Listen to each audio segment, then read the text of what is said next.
இனி ராஜபாளையத்தை சந்திக்க திருச்சி வருகிறது.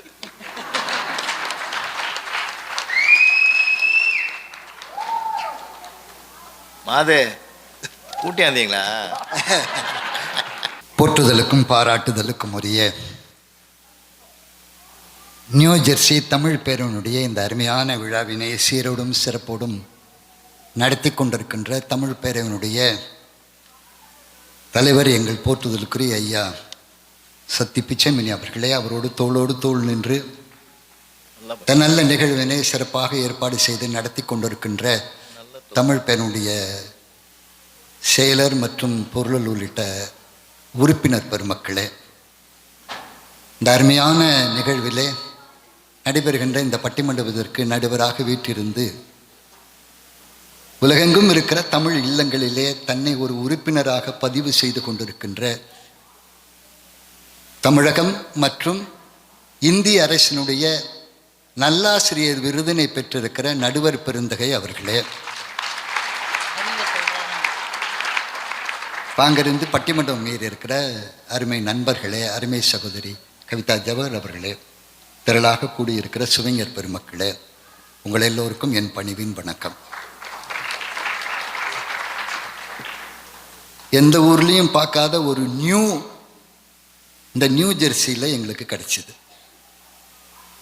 என்னன்னு கேட்டால், ஒரு 5 பேர் இந்த மண்ணின் மைந்தர்கள் பேசுனாங்க. அவங்களாம் பெரிய வேலையில் இருக்கலாம், ஐடியில் இருக்கலாம், நிறையா படிச்சிருக்கலாம், சயின்டிஸ்டாக இருக்கலாம், எல்லாமா இருக்கலாம். இந்த வயசுக்கு அப்புறம் எங்களால் படித்து அந்த வேலைக்கு நாங்கள் வர முடியாது. ஆனால் ஏன் இவங்க எங்கள் வேலைக்கு வராங்க?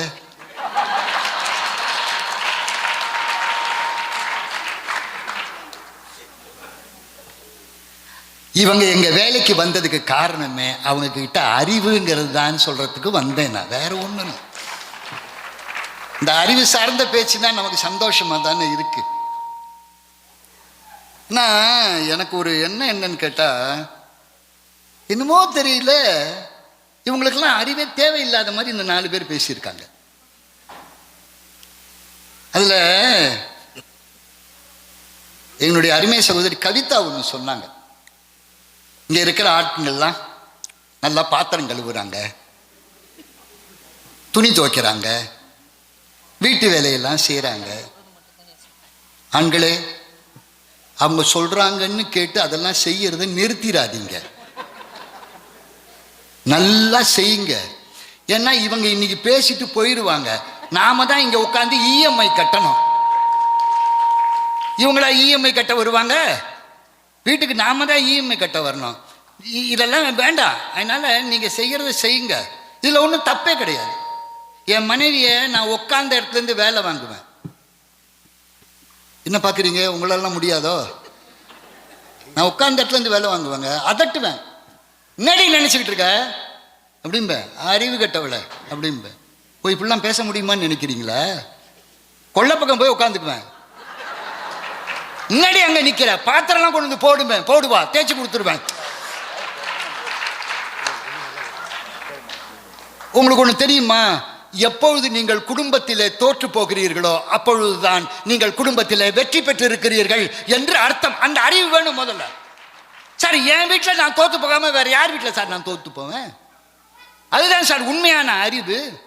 அப்புறம் இன்னொன்று சொல்கிறாங்க, எனக்கு ரொம்ப அவங்க சொன்னது எனக்கு ரொம்ப பிடிச்சிருந்தது. அதாவது அவங்க எங்கள் அருமை மாப்பிள்ளை அவங்களுக்கு என்ன சொன்னாங்களாம், காட்டன் புடவையே வாங்கி கட்டிக்க, அப்போ தான் நீ அழகாக இருப்பேன்னு சொன்னாங்களாம். அப்படி தானே? இன்னைக்கு காட்டன் புடவையாக கட்டிட்டு வந்திருக்காங்க, பட்டுப்புடவை கட்டி. எப்பொழுதும் பெண்கள் மட்டும் கணவன் சொல்கிறத கேட்கவே மாட்டாங்க.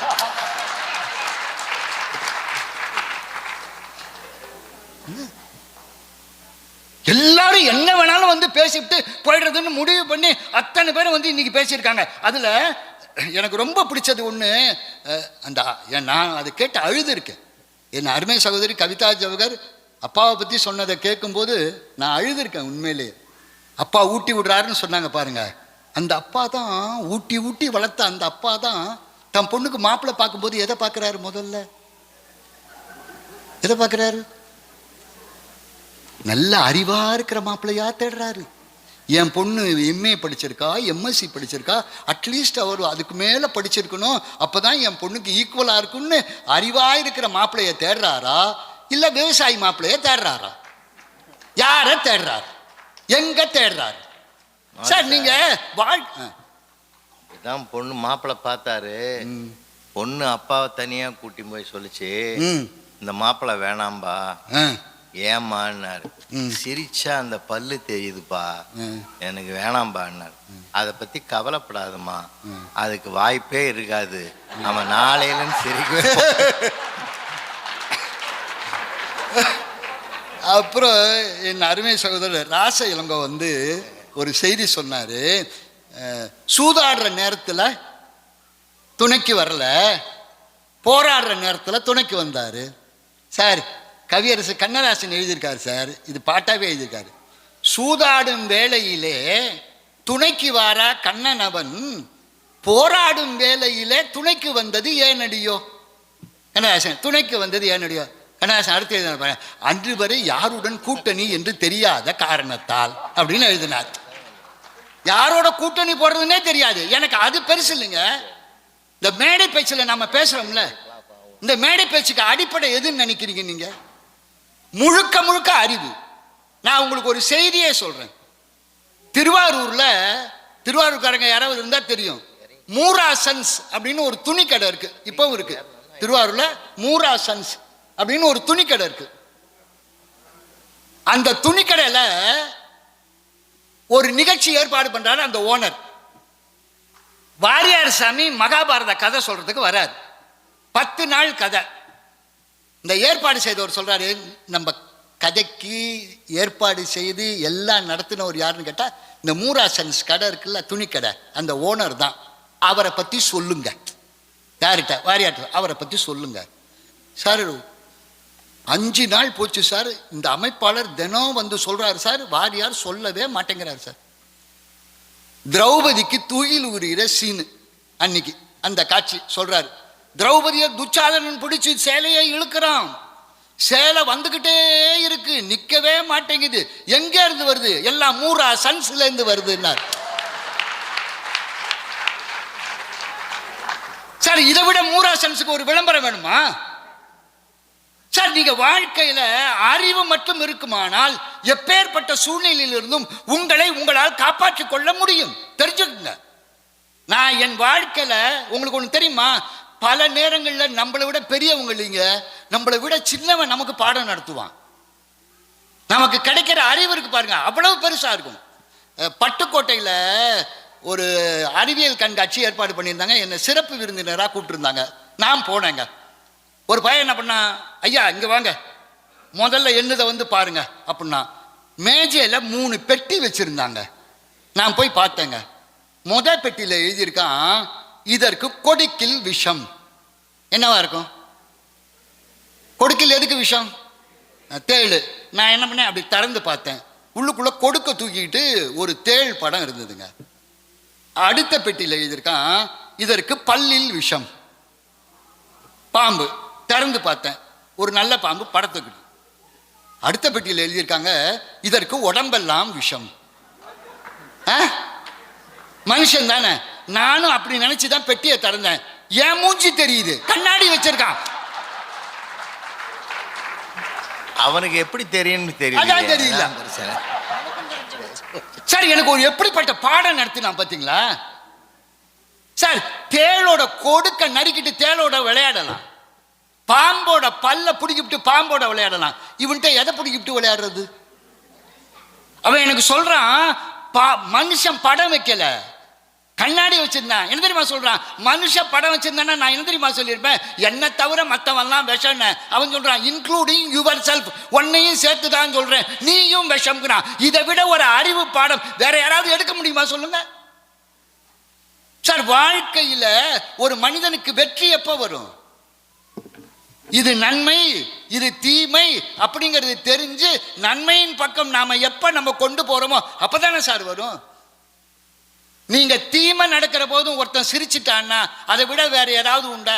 துன்பம் வரும் வேளையில சிரிங்க என்று சொல்லி வச்சார் வள்ளுவர். சரிங்க, இந்த அறிவு வர வேண்டாமா நமக்கு? துன்பம் வரும்போது சிரிக்க முடியுங்களா? கணேஷ் சபேசன் ஐயான்னு ஒருத்தர் இருந்தாருங்க, சூப்பரா பேசுவார், நகைச்சுவை இமயம். எங்க ஐயா அவங்களோடலாம் நிறைய பேசியிருக்காங்க. ஒரு முறை காரைக்குடி பக்கத்துல நாங்க அவர் கார்ல உட்காந்து போயிட்டு இருந்தோங்க. பழைய ஃபியட் வண்டிங்க, அது போயிட்டு இருந்ததுங்க. எதிர்த்தாப்புல ஒரு வண்டி வந்ததுங்க. இந்த டிரைவர் என்ன பண்ணாரு, இப்படி திருப்பினாருங்க வண்டியை. அந்த டிரைவருக்கு பேரு பெருமாள்னு பேருங்க. இப்படி திருப்பினாருங்க. இப்படி திருப்பினது நேரம் ஒரு வாழைத்தோப்புல போய் இறங்கிடுச்சுங்க வண்டி. வாழைத்தோப்புல இடிச்ச வயசுல இப்படினாருங்க, ஸ்டீரிங் கையோட வந்துருச்சு. பின்னாடி உட்கார்ந்து இருந்த சிற்சபேசன் கேட்கிறாரு, பெருமாள் கையில சக்கரை வந்துருச்சு போல் இருக்கே அப்படின்னாரு.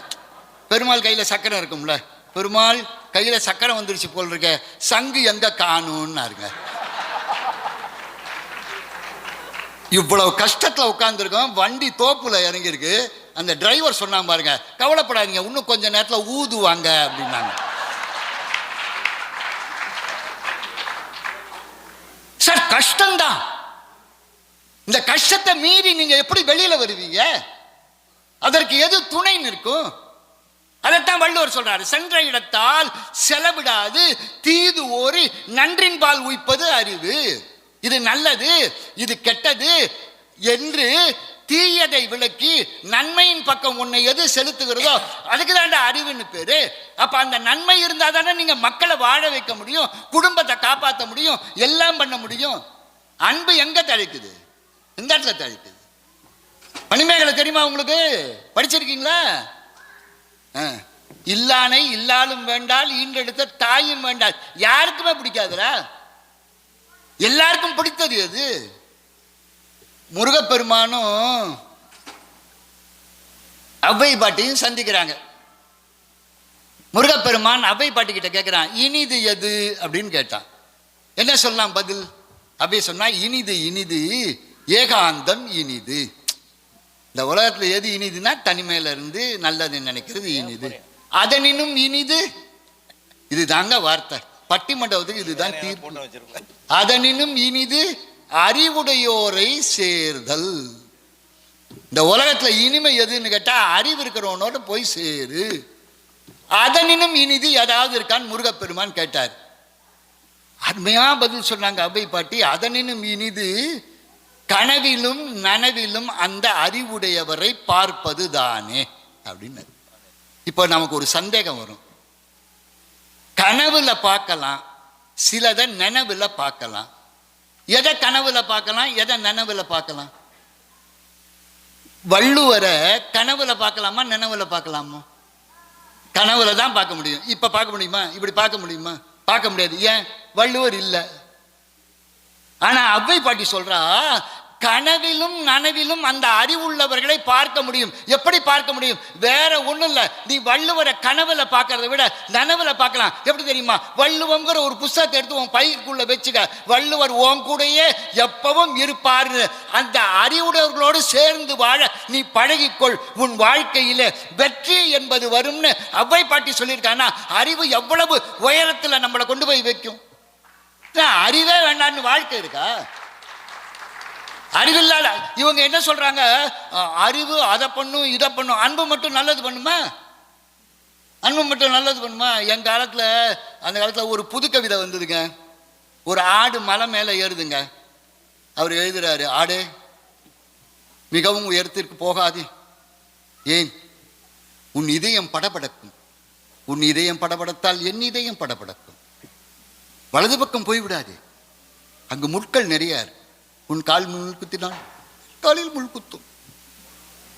உன்மேல் எனக்கு ஏன் இவ்வளவு அக்கறை என்று கேட்கிறாயா, அன்பு என்று கேட்கிறாயா? விடிந்தால் பக்ரீத்.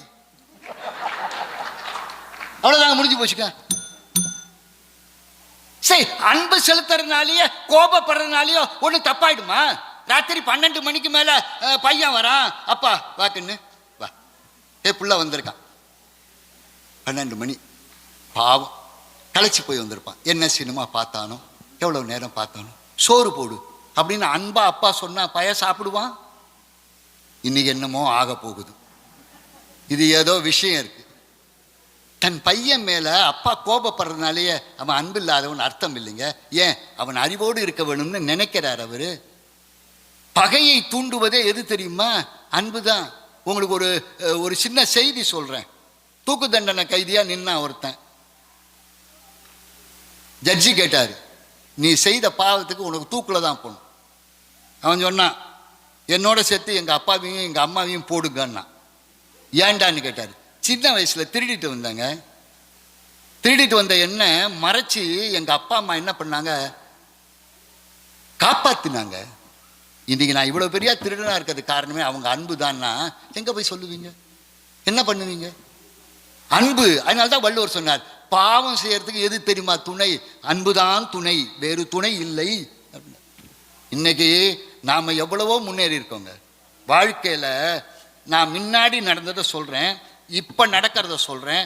இப்ப இருக்கிற ஆண்கள் எவ்வளவு மாறி இருக்கிறாங்க, எவ்வளவு சிறந்து இருக்கிறாங்க, அறிவோட நடந்துக்கிறாங்க, குடும்பத்துல எந்த குழப்பமும் இல்லாம இருக்காங்க. அப்படிங்கிறதுக்கு நான் ஒரு உதாரணம் சொல்ல பாருங்க. எங்க தாத்தா காலத்துல எங்க வீட்டுக்கு கல்யாண பத்திரிக்கை வந்ததுங்க. எங்க தாத்தா எங்க பாட்டியை சொல்றாரு, இந்த பாரு, கல்யாணத்துக்கு நீ எல்லாம் ஒன்றும் வர வேண்டாம், இங்கே இரு, கல்யாணம் மெட்ராஸில் நடக்குது, நீ வீட்டில் இரு, நான் போயிட்டு வரேன் அப்படின்னாருங்க. எங்க அப்பா காலத்துல கல்யாண பத்திரிக்கை வந்துச்சுங்க. எங்க அப்பா எங்க அம்மாவை பார்த்து சொன்னாருங்க, இந்த பாரும்மா. எங்க தாத்தா என்ன சொன்னாரு, இந்த பாரு, அந்த காலத்துல டீம்பாங்க, அந்த காலத்துல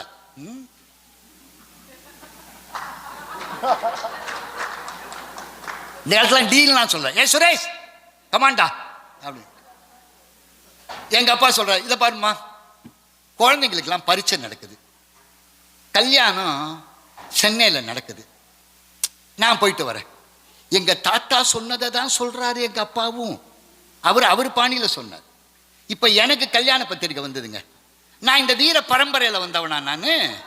அதனால என்ன பண்ண, கல்யாண பத்திரிக்கை எடுத்தேன், என் பொண்டாட்டி கிட்ட கொடுத்தேன். நீ என்ன சொல்ற சொல்லு. மறக்கவே மாட்டேப்பா, புழக்கடையே மறக்க மாட்டாரியா அவரு. ஏங்க இது என்னது இது சார்? ஒரு காலத்துல ஒரு மாதிரி இருந்தோம் சார். அறிவு வளர வளர நான் அப்படியே தான் இருப்பேன்னு சொன்னா நான் மனுஷனா? அப்ப என்ன இந்த நிலைமைக்கு மாத்தினது எது? பெண் அடிமை அல்ல, ஆணுக்கு பெண் இழப்பிள்ளைகான்னு சொன்ன அந்த நிலைமைக்கு இப்ப நான் வந்து சேர்ந்திருக்கேன்னு சொன்னா என்ன அர்த்தம்? அறிவு வளர்ந்திருக்கிறதுன்னு அர்த்தம். அறிவு எங்கு வளர்கிறதோ அந்த இடத்திலே மேன்மைகள் தங்கி நிற்கும் என்பது அர்த்தம். பாரதி சொன்னா, கஞ்சி குடிப்பதற்கு இலார், இதன் காரணம் இது என்று அறிகின்ற அறிவும் இல்லார்னா. குடிக்கிறதுக்கு கஞ்சி இல்லை, ஆனா இது அறிகின்ற அறிவும் இல்லைன்னா. நான் வேணா இப்படி சொல்லி நான் என்னுடைய பேச்சை நிறைவு செய்யலாம்னு இருக்கேன். ஒன்னே ஒண்ணுதான், அறிவு எவ்வளவு பெருசு, உழைக்கிறது எவ்வளவு பெருசு, அது எப்படி செஞ்சா சிறப்பா இருக்கும் அப்படின்னு நான் சொல்றேன். ஒருத்தன் உழுதுகிட்டு இருந்தாங்க. உழுதுகிட்டு இருந்த போது என்ன பண்ணாரு, நாரதர் இந்த பக்கம் வந்தாருங்க. இப்படியே அவனை பார்த்தாரு, பார்த்துட்டு போயிட்டார். மேல எங்க வைகுந்தம் போனாரு. நாராயணன் சொன்னாரு, பெருமாள் சொன்னாரு, எனக்கு இந்த உலகத்து மேல நம்பிக்கையே போச்சுப்பா, ஒருத்தனும் ஒழுங்கு இல்லை. 12 வருஷத்துக்கு இந்த உலகத்துல மழை கிடையாது. 12 வருஷம் கழிச்சு சங்கெடுத்து ஊதுவேன், அப்ப ஊதும் போதுதான் மழைன்ட்டாருங்க. நாரதர் அடுத்த வருஷம் வந்தாருங்க. இவன் ஊதுகிட்டே இருந்தான், போயிட்டார். திருப்பி வந்தாரு, ஊதுகிட்டு இருந்தா. நாரதருக்கு தாங்கல, டே வேற வேலை இருந்தா பாடுறா. ஏன், அவருக்கு தான் தெரியும்ல, அந்த ரகசியத்தை சொல்ல முடியாது அவன்கிட்ட. டே வேற வேலை இருந்தா பாடுறா அப்படின்னாரு, போயிட்டாருங்க. திருப்பி ஒரு 2 வருஷம் கழிச்சு ஊதுகிட்டு இருந்தான். இவர் சொன்னா, டே நீ எத்தனை ஊதாலும் மழை வராதுடா, உழாதடா, நிறுத்துடா, மழையே கிடையாதுடா, பெருமாளே சொல்லிட்டாரா அப்படின்னா. அதுக்கு அந்த விவசாயி என்ன தெரியுமா சொன்னா, சும்மா இருங்க சாமி, 12 வருஷம் மழை வராதுன்னு நான் உழாம விட்டுட்டேன்னு வச்சுக்கோங்க, 12 வருஷம் கழிச்சு மழை வரும்போது எனக்கு எப்படி உழணுங்கிறது மறந்து போச்சுன்னா அதனால நான் உழுவேன்னாங்க. எவ்வளவு தீர்க்கமான அறிவு பாருங்க. நாரதர் மேல போனாருங்க பெருமாள்கிட்ட. நீங்க சொன்னீங்கன்னு அவன்கிட்ட உண்மையை சொல்லிவிட்டேங்க. அவன் சொன்னான், 12 வருஷம் கழிச்சு மழை வந்து எனக்கு உழறது மறந்து போச்சுன்னா என்ன பண்றது அப்படின்னு சொல்லி நான் ஊதுகிட்டு இருக்கேன்னா. இப்ப பெருமாள் சொன்னாரு, அட அவன் அப்படியா சொன்னான்? ஐயோ 12 வருஷம் கழிச்சு எனக்கு சங்கூதறது மறந்து போச்சுன்னா எடுத்தாங்க, சங்க ஊதுனாருங்க, மழை பெஞ்சதுங்கன்னாங்க. வாழ்க்கையில் ஒன்றை தெரிஞ்சுக்கங்க, எவ்வளவு கஷ்டம் வந்தாலும் உழைப்பும் அதற்கேற்ற அறிவும் உங்களுக்கு இருக்குமானால் உங்கள் வாழ்க்கை அன்பு கூடியதாகத்தான் இருக்கும். இந்த உலகம் செழிக்க வேண்டுமானால் அன்பு தேவை. அதே நேரத்திலே அந்த அன்பு அறிவோடு இருக்க வேண்டும். நன்மை என்றைக்கும் அறிவினால் வசப்படும். அனைவருக்கும் நன்றி, வணக்கம். ரொம்ப அருமையான செய்திகளை ரொம்ப அழகாக அடுக்கடுக்காக எடுத்து சொல்லியிருக்கார்.